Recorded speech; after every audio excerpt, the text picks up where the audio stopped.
From the front of this Breathitt County building, there's not much to see. An interesting looking piece of property with a sign that paint has altered over time. The story we found was in back. We showed up on Tuesday morning, a day we knew Suboxone was being prescribed.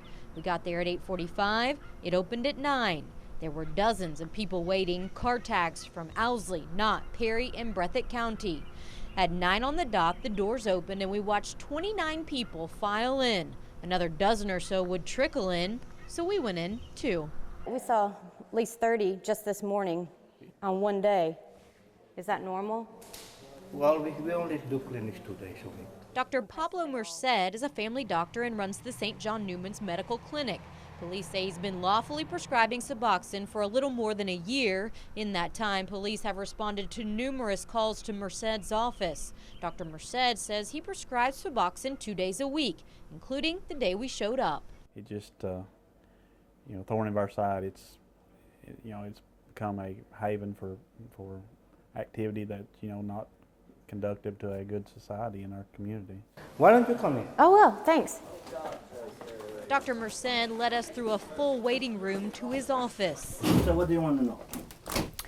I want to know how it works. How do these clinics work? There's, a lot of people, police included, are upset because there's so many people outside in the mornings, and there have been altercations outside, even a shooting, I believe.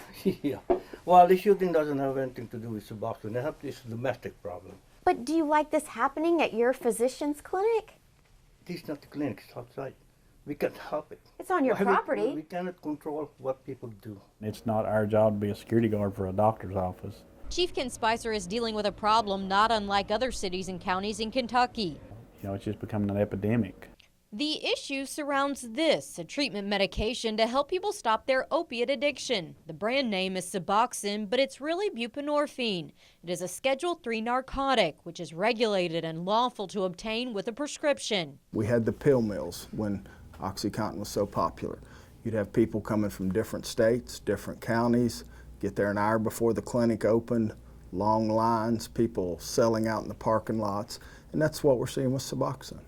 So it's being abused. Being abused. Dan Smoot with HIDTA, High Intensity Drug Trafficking Area, says Suboxone is not only sometimes abused by patients, but doctors as well. Doctors under federal regulation can only have 100 Suboxone patients. Although it can be covered by Medicaid, many patients pay cash.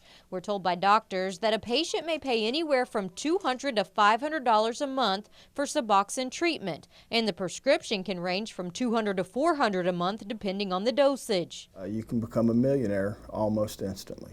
There's so much money in these pills.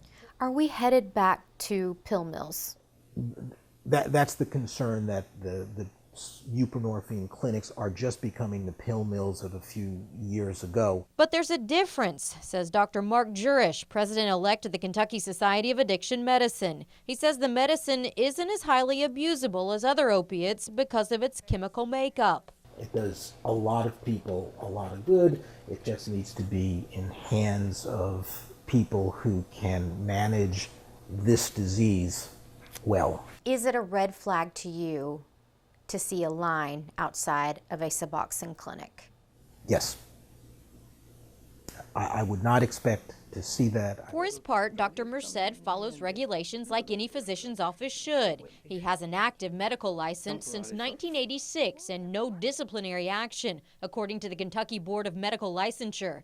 And he has not been charged with any crimes. The only complaint is concern from neighbors and police about the activity that has occurred outside his clinic.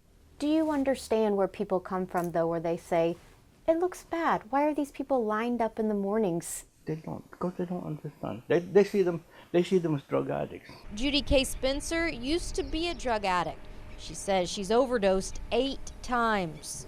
This is the only time I really wanted it to help, She says Dr. Merced and Suboxone saved her. If it wasn't made for this, I don't know what I would do. I would probably be dead. So she lines up weekly to get a treatment drug meant to help, but even Dr. Merced admits can hurt. Are all of the patients that are coming in here doing it the right way? Hard to say. The only thing we can do is try to monitor them as closely as we can.